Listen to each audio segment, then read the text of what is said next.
We've alluded to the fact that prior inconsistent statements can be offered for two purposes.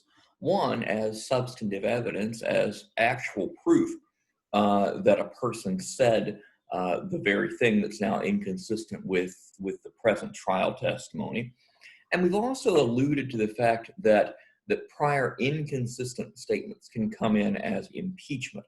So you say that the car was red today, and at some point in the past you said to your barber the car was blue.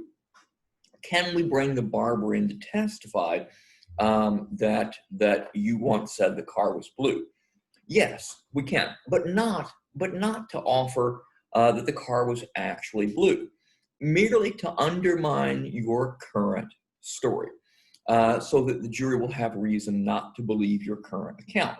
Now, why is that any different than offering it for the actual fact that the car was blue? What's the difference here?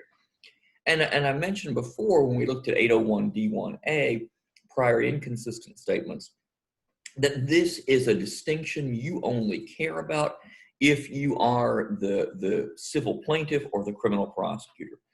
In which case you have to build a case. You have to show that you've satisfied certain elements.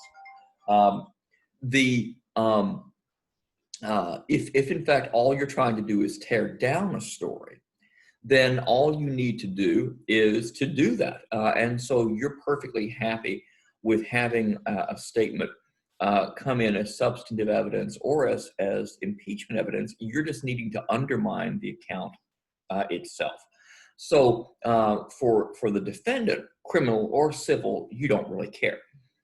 But in Chanel versus State, the prosecution was offering an account that one of the co-conspirators of the defendant had actually made a statement, and this statement involved a check, and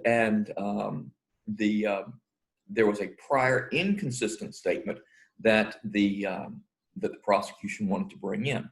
The defense requested a limiting instruction, and that's why we're looking at this particular case. That first of all, yes, there are these two grounds upon which a prior inconsistent statement can come in. One is for substance, and one is for impeachment. If it's only coming in for impeachment, not for the proof that the prior inconsistent story is actually true, then the opponent of that particular statement can request and get from the trial judge a limiting statement, saying we're not offering this for the truth of the matter asserted, merely as impeachment, merely to challenge the credibility and the accuracy of the person who made the statement that's now inconsistent with that on the stand.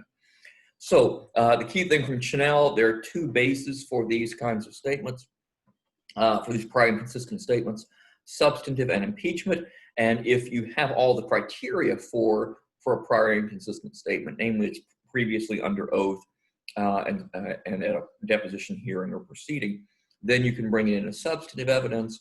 If not, you can still bring in the statement, but you can only use it as impeachment to kind of muck up the credibility or accuracy of the declarant. And at that point, a limiting instruction is appropriate and should be given.